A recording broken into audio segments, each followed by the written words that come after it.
Thanks to Sue, especially. And I didn't know that I am going to speak just after you because we are going to speak the same language and we are going to bring some of the core messages which are more or less same. Friends, whenever I think of child labor in agriculture sector, a crime comes to my mind which knowingly or unknowingly, traditionally, commercially, or forcefully flowing into our bloods and bones. The rice we eat, the milk we drink, the sugar we consume, the chocolate we gift and eat, the oil we use, we are not sure that young 5, 6, 7, 8-year-old children are producing at the cost of their freedom, childhood, future, health, education, and dignity of being human being. So we use many of those products and indirectly become party to this perpetual exploitation of children in agriculture sector. Why agriculture sector, the issue of child labor has to be dealt with emergency or urgency? First of all, we are not going to eradicate child labor without putting additional, extra efforts and focus on eradication of child labor in agriculture sector. It's because of the volume, the magnitude of the problem, but it's also because of the challenges we face while dealing with children in agriculture. Secondly, we can never achieve right to education goals, universal goals of primary education, or even the adult literacy, quality education. None of those 6 Dakar goals could ever be attained without tackling child labor in agriculture sector. Thirdly, if we allow it to happen, we deny 2 more things. Besides denial of education, it's denial of equity in society. If we have to think of a more just and more equitable society, then equal opportunities have to be given to children in the rural areas and the areas which are far from our routine approach. Secondly, we cannot think of inclusion, an inclusive society, because the political setup is created in such a way that the bureaucracy, the judiciary, the spokesperson, the advocates normally come from a section of society which are well educated, which are given more opportunities for better quality education. And they become a kind of ruling elite and control decision mechanisms. And the children who are working in agriculture sector in such a large scale, they remain excluded. So when we think of education or inclusion or equity, it becomes necessary to tackle this part of child labor. I would also see why it becomes much more necessary than ever before, because of 4 major reasons. Maybe 30, 40 years old, before, agriculture was not so hazardous. I mentioned it this morning also, that due to reckless use of chemicals, insecticides, pesticides, fertilizers, it is becoming much more dangerous. Children handle it. Electricity is very important commodity for us and very important propeller of growth in a way. But that electricity sometimes kills the children in fields and farms. They are illiterate, they are ignorant, they are not trained, and they used to handle machines and electricity. And even in the most industrialized countries, we hear these news that the children are caught with some electric current and electrocuted and dead. So, in a nutshell, it is becoming much more hazardous than ever before. And secondly, the role of multinational companies and even the national corporations has been growing quite fast and deepening it. That has created a long supply chain, first, second, third, fourth tier supply chain, and becoming more complicated to handle any of the problems, including this one of child labor. But it has also resulted in marginalization of traditional farmers. They are losing their traditional livelihood, but they are losing the control over their land and water and everything. Because many of these people, the farmers and small tenants, have become the subcontractors for or supply chain for the big brands. So that is another bigger challenge which has to be addressed. And the third area is that some people may advocate that it is the subsistence agriculture where the children are just helping the families.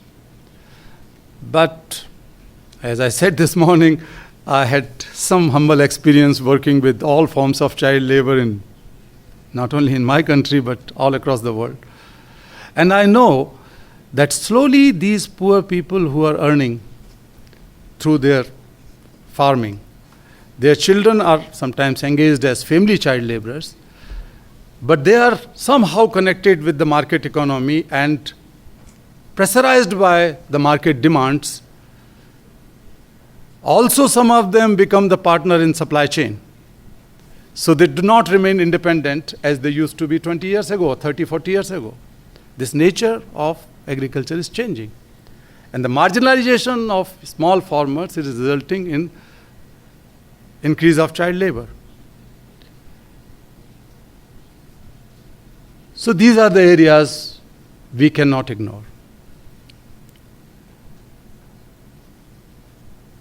Some years ago, let me also connect with the real life story.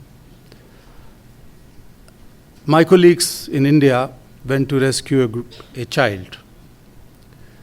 He has been kidnapped from his village some years ago, along with some more children,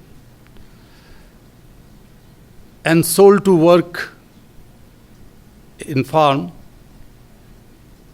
at a place which was about 300-400 miles away.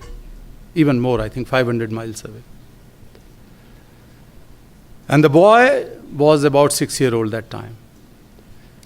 So he was put to work since early morning and late evening. He has to look after the cattle. He has to go to work in the morning. Very early in the morning during winter seasons, he has been fed with some liquid opium so that he could not feel cold, to work in farms at 4 o'clock or 5 o'clock in the morning. Anyway, somehow we came to know about this incident, and my people went and rescued the boy after a long struggle. Of course, the labor inspectoral mechanism we used and the police we used. So the mother of the boy who was running pillar to post in search of her only son, she greeted the boy and wanted to say many things. The boy himself, Rakesh was his name, when he was rescued, he was about 12 or 13-year-old. He had hundreds of the things to narrate to his mother, all the miseries he had faced. But we were shocked that they were not able to communicate with each other, because during those 7 years, he lost his mother tongue. He forgot the mother tongue. He could not speak in the language which he was speaking in his village, and he was working in Punjab. Simon is nodding his head. He knows, bringing from a remote area, Bihar, and put to work as slave laborer in Punjab, completely changed life. They were not able to communicate with each other. They were crying but could not talk. And I was really helpless because I did not understand either of those languages. And we have to call the people just to help out. Somehow we were able to do it. But it took few days where they started talking to each other. There are many other children whom we freed. They are born in intergenerational slavery. Their parents or grandparents have borrowed money from the grandparents of the employers, and so it goes on. In Pakistan, it's very common. In Mauritania, it is there. In some parts of Brazil, the bonded labor system has been existing in agriculture, child labor, which is now fastly changing. But definitely, the bonded labor system is a reality, which exists more in agriculture, in traditional agriculture. So these are some of the vital things. But let me try to summarize it. And we have to address some of the deficits we have. The first deficit is the knowledge deficit. Sometimes we talk of these numbers, but in many other cases, we don't know who are these children exactly and where are they working. These details are unknown in most cases, because these numbers are based on some sample surveys conducted by the countries, and those sample surveys goes to, for instance, ILO or other agencies, and then we come out with some figure. But it's very challenging to know the names and places where these children are working exactly, and how to withdraw them if we don't know exact. So the data deficit or knowledge deficit.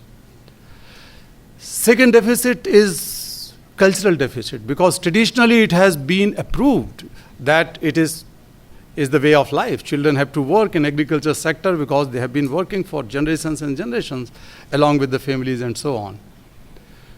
And that requires a lot of awareness. That requires a lot of consciousness and challenging the mindset in the society. So that's another deficit and challenge. Then the political or policy deficit. The governments also ignore it, because these are the people who are, these are the children who are not going to make much difference in the voting politics or poll politics, where a vote counts and the children don't have votes and they are very far off to influence the decision making. So they remain excluded. So the policies are there that in many countries, or I would say in most countries, we don't have definite laws, strong laws to deal with agriculture child labor. That's the big challenge, that how to bring agriculture work for children into hazardous list. In hazardous list, it does not exist in many countries, in poor and rich both. So that challenge has to be met out. One practical challenge is the challenge of outreach, or I would say outreach deficit, because normally the fields and farms are in remote areas. There are no approach roads even in some cases. They are confined and work to those places. In my country, some places, but also I was referring to Ivory Coast this morning, and there are no approach roads to go there.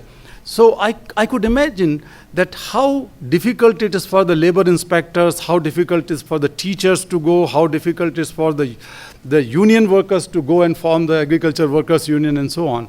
So that is a practical geographical problem, but we have to address it seriously. Finally, while agreeing with most of what you said, governments have to do most of the measures with sense of urgency. How to link the agriculture sector and mainstream with imparting quality and free education for children. That means access to education, that means retention in schools, that means completion of classes, and that requires additional efforts. So the education departments and labor departments and rural development departments have to work together hand in hand, otherwise it won't be possible. And the civil society, unions, everybody has to be the partner. Second thing is that the big companies and multinationals cannot or must not be allowed to just hide behind the complexities of supply chains. They said, oh, very difficult. I know it, we know all, it's difficult. But they are the best, they are earning a lot of profit out of it. And they have to take responsibility to ensure that it does not happen on the ground.